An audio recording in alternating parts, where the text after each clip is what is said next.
Bonjour à vous, et c'est Jimmy Hook, et dans cette vidéo du docteur Bruce Lipton, vous allez pouvoir découvrir comment est-ce que vous êtes programmé à la naissance pour manifester soit le succès ou alors l'échec pour le restant de votre vie. Mais j'ai une bonne nouvelle, si vous êtes programmé pour manifester l'échec, il y a une solution dans cette vidéo pour vous aider à inverser tout cela. 95% de notre vie est le résultat de notre programmation de la vie, comment vivre la vie que nous obtenons dans les 7 premières années de la vie. C'est pourquoi les pauvres restent pauvres et les riches restent riches. Le film Matrix n'est pas de la science-fiction, c'est un documentaire. Chaque humain, c'est un fait. Tous les humains, dans les 7 premières années, téléchargent l'hypnose. Le cerveau d'un enfant de moins de 7 ans est dans une vibration basse. Quand vous mettez des fils sur la tête à un électroencéphalographe pour lire l'activité cérébrale, un enfant de moins de 7 ans a une vibration inférieure à celle de la conscience. Cela s'appelle θ. θ est l'imagination. C'est comme ça que les enfants jouent une partie de thé avec des tartes à la boue. Mais pour eux, c'est une chose vraie. Un enfant monte un balai et c'est un cheval. Cela c'est θ, c'est l'imagination. θ est aussi l'hypnose. Et l'idée est la suivante.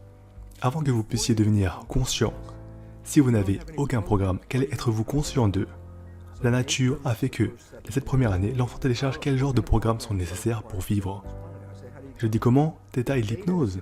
Vous avez juste à regarder. Vous regardez vos parents, vos frères et sœurs, votre communauté, car vous devez apprendre. Combien de centaines de milliers de règles? Pensez-y, juste pour être un membre fonctionnel d'une famille ou d'une communauté, il y a des règles. Enseigner à un enfant ces règles, je vous dis, vous n'avez pas besoin. Les 7 premières années, ils observent et téléchargent. Regardez, ce n'est pas nouveau, je veux dire, il y a le célèbre livre « Père riche, Père pauvre ». Essentiellement, il dit « Vous venez d'une famille pauvre, vous pourriez lutter toute votre vie pour devenir riche, mais vous n'allez pas le faire. Et si vous venez d'une famille riche, vous pourrez être stupide toute votre vie et le faire. » Pas parce qu'ils pensaient, mais il y a des comportements inconscients qui ont été téléchargés à partir des familles riches aux enfants qui sont inconscients. Ils ont donc fait les bonnes actions et les bons choix inconsciemment. Et s'ils utilisent leur esprit conscient, ils ont l'air stupides. Mais c'est inconscient, et c'est la même chose sur les personnes pauvres. Les personnes pauvres ont des croyances comme tu ne peux pas le faire, la vie est dure, les choses sont dures, et qui penses-tu être? Et si c'est le programme que vous obtenez, alors vous saboterez 95% de la journée. Et c'est pourquoi les pauvres restent pauvres et les riches restent riches, à cause de la programmation. 95% de notre vie, c'est un fait, provient de ces programmes dans le subconscient. Chaque jour, seulement environ 5% de la vie, vous utilisez le conscient qui est créatif. 5%. Donc votre vie est vécue même si vous pensez vivre votre vie? Exactement. Et vous ne le voyez pas, parce qu'il est appelé inconscient en dessous de la conscience. Et les jésuites, depuis 14 ans, ils s'en vantaient, et les gens ne l'ont pas compris. Ils disent, donnez-moi un enfant jusqu'à 7 ans, et je vous montrerai l'homme. Ils le disent depuis 14 ans, parce qu'ils savaient que 7 ans était la période de programmation. Et 95% de votre vie, après, ce sera ce que ce programme est. Vous n'avez pas à essayer de penser à propos de ce qui est arrivé. Je dis juste, regardez votre vie. Les choses que vous aimez, qui viennent dans votre vie, viennent parce que vous avez un programme qui les encourage. Mais tout ce que vous avez du mal à obtenir, vous travaillez dur pour avoir, mettez beaucoup d'efforts pour que ça arrive.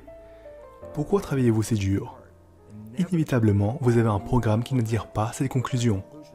Et vous essayez de remplacer le programme. Donc vous n'avez pas besoin de faire beaucoup de psychologie, de tests, vous regardez juste votre vie et demandez-vous où est-ce que j'ai du mal? Parce que partout où vous avez du mal, inévitablement c'est un programme dans votre vie, dans votre subconscient, qui ne supporte pas la destination recherchée. L'esprit conscient est créatif et peut apprendre un certain nombre de façons, comme lire un livre, aller à une conférence, écouter ce programme, et l'esprit conscient sera à l'écoute. Je dis oui, mais le subconscient n'apprend pas de cette façon. L'esprit subconscient apprend de manière fondamentalement différente et naturelle.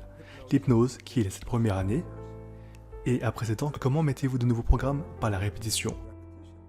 Vous voulez apprendre à conduire une voiture? Vous n'allez pas apprendre juste en étant assis sur le siège et en tournant la clé. Vous devez vous entraîner à conduire la voiture. Si vous voulez apprendre l'alphabet, combien de fois êtes-vous allé de A à Z? Vous essayez, vous répétez jusqu'à le finir. Et une fois que vous avez terminé, vous n'avez pas besoin de revenir en arrière et le refaire encore une fois. Donc 2 phases. Si vous souhaitez entraîner votre subconscient, l'hypnose et la répétition.